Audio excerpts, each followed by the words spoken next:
멧돼지의 승천 다툼 글 서정어. 옛날 일자 어느 곳에 한 선비가 살았어. 이 선비는 날마다 글만 읽으면서 살다 보니 살림살이가 무척 가난해. 그래도 보통으로 가난한 게 아니라 아주 가랑이가 찢어지게 가난해. 먹는 것으로 말하자면 어쩌다 한 끼 먹으면 두 끼 굶는 것을 예사고, 입으로 말하자면 얇은 배옷 하나 입으면 그것 하나로 봄, 여름, 가을, 겨울 사철을 나고 이렇게 궁상이 주르르 그렇게 사는 거야. 사는 게 하도 어려우니까 하루는 아내가 선비더러 사정을 해. 여보, 이러다가는 우리 식구 다 굶어 죽겠어. 그렇게 글만 읽으면서 앉아있지 말고 제발 어디 가서든 돈이든 양식이든 좀 얻어오고 그래요. 선비가 그 말을 듣고 아이를 없이 집을 나섰지. 아내 말대로 돈이든 양식이든 얻어오려고 말이야. 막상 집을 나서긴 했는데 뭐 딱히 갈 곳이 있어야 돼. 날마다 글만 읽던 선비가 구걸인데 어디 가서 어떻게 하는지 알기나 해? 아무것도 모르니까 그냥 발길 닿는 대로 정처 없이 걸어가는 거야. 하루 종일 그렇게 걸어다니다가 어느 산속에 들어가게 됐어. 그런데 산길을 걷다가 그만 날이 저물었네. 날이 저물어 사방은 점점 어두워지는데 다리는 아프고 배도 고프고 아주 형편이 딱하게 됐어. 그런데 아무리 둘러봐도 그 산속에 사람 사는 집 없으니 더 딱하지. 어디든 쉬어갈 때를 찾느라고 어두고두한 산일 이렇게 헤매다 보니 저 멀리서 불빛이 하나 반짝반짝하거든. 옳지, 저기 사람 사는 집이 있는 걸 불빛에 따라가 봤더니 좀 놀라는 일이 그 깊은 산속에 커다란 새 기와집이 함께 번듯하게 서 있더래. 이리 오너라. 주인을 부르니 안에서 한 젊은 아낙이 나오는데 이 세상 사람 아닌 것처럼 아주 곱고 예쁘더래. 사정 이야기를 하고 하룻밤 재워달라고 했지. 길 가는 나그네인데 하룻밤 저물어 불빛을 따라왔으니 하룻밤 신세지게 했으면 고맙겠소이다. 그랬더니 주인 아낙이 조금 더 망설이지 아주 반갑게 받아들이는 거야. 산속에서 길을 잃고 얼마나 고생하셨습니까? 누추하지 마, 어서 들어오십시오. 아내가 따라 들어갔더니 참 대접을 잘해주네. 마을 깨끗이 치운다. 이부자리를 말하는데 아주 극진하게 대접을 하단 말이죠. 그래서 아파트 차려준대. 진성철 아주 잘 차려줘. 그래서 이 선비가 잘 먹었어. 잘 먹고 나니 가만히 보니 이 너는 다른 식구는 없고 나나 혼자서 사는 것 같거든. 그래서 물어봤지. 이 깊은 산속에 어찌 부인은 사시오? 아, 그러면 까닭이 있어서 그러니 더 묻지 마십시오. 나 이렇게만 대답하고 더 말이 없네. 좀 미스럽긴 했지만 그러려냐고 그날 밤에 거기서 잘 잤어. 그러더니 이튿날 아침에 내 아침닭을 또 진수성적으로 차려주게 잘 먹었지.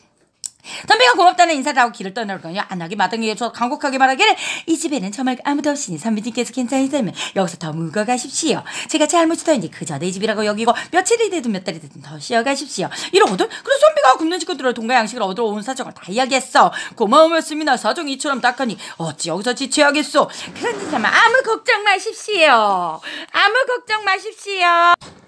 선비님, 내 식구들은 걱정 마시고 여기서 편히 쉬십시오. 무슨 영문인지 모르지가 이렇게 넉넉한 소리를 해. 정말 그렇다면 애써 돈과 양식을 얻을고 돌아다닐 일도 없잖아. 선비는 가난한 긴가민가 했지만 오랜만에 맛있는 음식을 실컷 먹고 정성스러워 시공을 받고 오니 은근히 마음에 끌려서 못 이기는 체하고 그냥 집에 늘러 앉았어. 그래서 참 이상한 일이지 안 하고 어디서 나는데 날마다 맛있는 음식을 상차로 내 카드 내고 사리를 멀다고 새 옷을 가져다 주는 거야. 그리고 온정성정한 극진이 대접을 해. 날마다 맛있는 음식을 실컷 먹고 새 옷을 입고 사니까 죽게 하는데 마치 못해 홀린 기분이야. 정말 이래도 되는 건가 하는 마음이 들지. 대체 저 안 하고 무슨 까닭으로 이렇게 대접을 잘해주는 거지? 에이라 모르겠다. 이럴 때 아니면 언제 호강 한번 해보나. 죽을 때 죽더라도 호강이나 실컷 해보자. 이렇게 생각하고 편하게 거기 눌러 앉아 살았어. 때마다 좋은 음식 먹고 세월이 점점 좋은 경치 구경이 나면서 신선처럼 찾았지. 그렇게 하루 이틀 살다 보니 세월이 어떻게 지났는지도 몰라. 잠깐 사이에 서너 달이 후딱 지났어.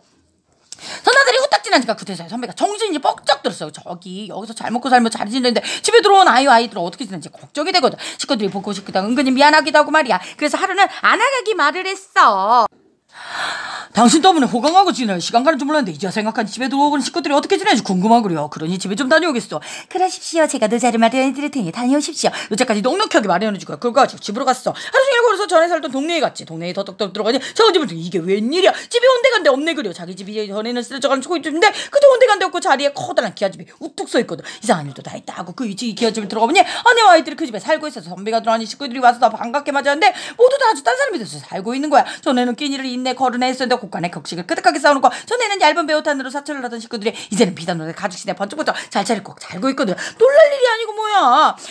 어찌된 일이요? 어찌되겠니요. 당신이 보내준 돈으로 기아집 짓고 당신이 보내준 양식으로 배불리 먹으면서 이렇게 잘 살고 있지 않소. 내가 돈과 양식을 보내줬다고? 그렇지 않고요. 당신 나간 뒤 곧장 돈과 양식이 바리바리 왔습니다. 가면 생각하면 산속에 만나 안 하기. 식구들은 돈 걱정 양식 없이 걱정없이 잘 살라고 했으니 자기 몰래 돈과 양식을 집에 보냈나봐. 그런 식구들이 그 돈과 양식으로 이렇게 잘 살고 있지. 도대체 그 하나가 산속에서 혼자 살면서 더 무슨 수로 그렇게 많은 재물을 갖고 있을까?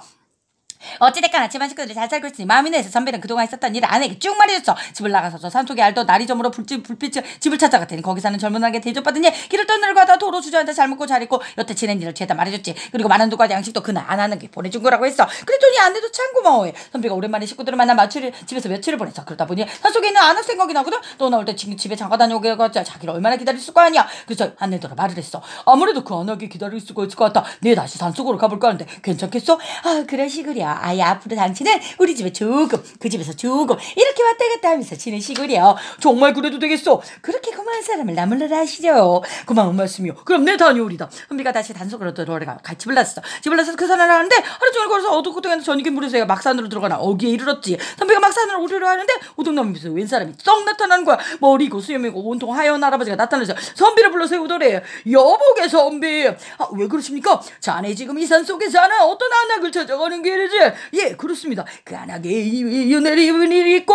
그렇습니다. 그런데 누구시길래 그런 걸 다 알고 계십니까? 선비가 아주 이상하게 물었어. 그랬더니 할아버지는 다 알만해서 아는 사람이니 더 묻지 말게나 하고 안 가르쳐줘. 그리고는 정색하라고 이야기하는데 그런 이야기야. 내 말을 잘 듣게라. 자네가 은혜를 본 안악을 사시는 사람이 아니라 구렁일세. 천을 먹은 구렁이야. 자네에게 은혜를 베푸는 척 하다가 끝내 잡아먹고 말 것이니 절대 속아서는 안 되네. 내 말이 믿어지지 않고는 그 집에 가서 대문을 들여다보지 말고 몰래 담을 넘어 들어가 문구멍을 끄고 방을 들여다보가 틀림없이 커다란 구렁이가 다리를 들고 있을 것에 자네가 죽지 않으려면 반드시 그 자리에서 야! 저 구렁이 좀 봐! 하고 큰 소리로 외쳐야 하네. 그러면 구렁이는 죽고 자네는 살 거야. 만약 그렇게 하지 않으면 구렁이가 살아서 자네를 잡아먹고 마실 것이세. 내 말을 명심하게나. 말을 마치던 게 할아버지는 온데간데 없이 연기처럼 사라져버렸어. 선비가 그 말을 듣고 긴가민가 하면서 이상이 여기고 산으로 올라가서 안악내 붙들어서 할아버지 신기 들어 대문으로 들어가니까 몰래 담을 넘어 들어가지. 살금살금 기어와서 창호지에 침을 발라 구멍을 내가지고 요렇게 방 안에 들어오는데 세상에 이런 변이나 커다란 구렁이 한 마리가 방바닥에 다리 틀고 앉아서 혀를 날름날름 하고 있지 뭐야. 어쩐 이상하다 했더니 이나게 살아겠는데 천넘은 그 구렁이일 줄이야. 그 할아버지 말이 맞는 걸까. 여태 천넘은 구렁이를 사람이 저거 속아서 지냈던 거야. 아까 만난 할아버지 말대로만 저 구렁이는 자기를 잡아보기 여태 은혜를 베푸는 척 했단 말이야. 이제는 저 구렁이 좀 봐 하고 큰 소리로 외치는 일만 나죠. 그런데 구렁이는 죽고 선비는 살 테니까. 그런데 선비는 목소리에서 얼른 소리가 나오지 않았어. 차마 그럴 수 없었던 거야. 그리고 한참 동안 망설였어. 아무리 무섭고 징그러운 구렁이라고 하지만 나는 저 구렁이한테서 큰 은혜를 입었다. 온 식구가 굶어 죽을 판에 저 구렁이를 만나 나도 내 집밖에 식구들을 잘 살게 되는데 어째 은혜를 원수로 갚으려. 그렇지만 지금 소리치지 않으면 내가 죽는다. 저 구렁이는 처음부터 나를 속이려고 은혜를 베푸는 척하지 않나. 그러다가 선비가 드디어 결심하자. 내가 잘못 생각하고 있는지도 모른다. 그렇게 생각한 사람이 어떻게 나를 잡아먹겠는가. 아니 내가 죽는 날 있어. 저 착한 구렁이를 죽일 수 없다. 이렇게 머문고 선비는 조용히 그 자리에 있다가 도로 탐을 넘어 나왔어. 그리고 대문간에 기대어 눈을 감고 구렁이한테 잡아먹히기만을 기다렸지. 그런데 한 저녁이라도 아무 일도 일어나지 않네. 참 이상한 일이다 하고 눈을 떠봤어. 눈을 떠보니 대문 앞에 안하게 와서 서 있다가 선비 앞에 날아갔듯이 큰절을 하는 거야. 그러면서 아까 문구멍으로 저희 구렁이 모습을 보고도 아무 말 많으신 선비님 덕분에 저도 살고 선비님도 살았습니다. 정말 고맙습니다. 구렁이는 선비가 아까 몰래 굶고 들어다본 거 아무나 않고 돌아 나온 것까지 죄다 알고 있는 거야. 근데 참 이상한 일이지. 아까 만난 할아버지 말대로만 구렁이는 살아서 선비를 잡아먹어야 되는데 구렁이는 오히려 둘 다 살았다고 말이지. 고맙다. 어찌된 영문일까? 이때 안악이 그동안의 사정을 이야기해줬어. 저는 본래 하늘나라에 선녀였는데 3년 전에 죄를 짓고 구렁이가 되어 인간 세상으로 내려오게 되었습니다. 옥황상제께서 3년 동안 천사람에게 은혜를 베푸며 죄를 용서해주겠노라 하여 그동안 많은 사람들이 은혜를 베풀었습니다. 그중에 선비님이 딱 첫 번째 분이시며 오늘 딱 3년째 되는 날이랍니다. 그런데 누구든지 저의 첫 모습을 보고 야! 저 구렁이 좀 봐! 하고 큰 소리로 외치며 그 사람의 하늘의 비듬을 내뱉은 대로 그 자리에 죽게 되고 저는 첫 번째 사람을 거짓붙은 죄로 영영 하늘나라에 올라가지 못할 뻔했습니다. 그러면 당신은 나를 잡아먹지 않는 거야? 선비님처럼 착한 분을 누가 잡아먹겠습니까? 그리고 저는 처음부터 사람을 잡아먹는 나쁜 구렁이가 아니랍니다.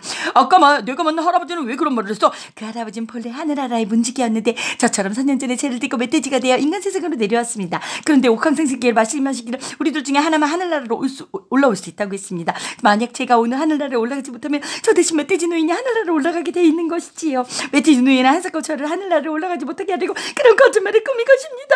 선비님이 죽으면 저도 하늘나라에 올라가지 못할 테니까요. 그런데 선비님이 그 말을 듣지 않아서 모든 일이 잘 되었습니다. 이제 당신은 나와 헤어지 하늘나라로 올라가는 거야? 선비님과 헤어지에 생각하니 서운하지만 저는 하늘나라로 올라가야 합니다. 그동안 선비님을 만나서 참 즐거웠습니다. 앞으로도 부디 행복하게 사십시오. 구렁이 여인이 말을 마치며 이미 밥은 으스해졌는데 하늘에서 환한 오색구름이 뭉게뭉게 내려오고 금세 산속에 안개로 자욱해지더래. 그러더니 우지끈 뚝딱 저운덩이 치고 회오리바람에 크게 불면서 구렁이 여인이 오색구름을 타고 하늘로 올라가는 거야. 한참 뒤에 정신을 차리고 보니 기아집이고 뭐고 아무것도 없고 그냥 쑥대밭일 뿐이야. 쑥대밭에 구렁이 딸이 튼 자리 막 둥글게 날 것 하는 거 아무것도 없다더라. 자, 그런데 거기서 밤을 새우고 나리바리가 집을 돌아오는데 돌아오는 분에 어떻게 커다란 멧돼지 한 마리가 쓰러져 죽어있더래. 간밤에 구렁이 여인이 하늘나라로 올라가는 바람에 영영 돌아가지 못하게 된 멧돼지 노인이 그만 스스로 목숨을 끊은 거지. 선비는 집에 돌아와서 한평생 잘 먹고 잘 입고 살았더란다. 이야기 끝.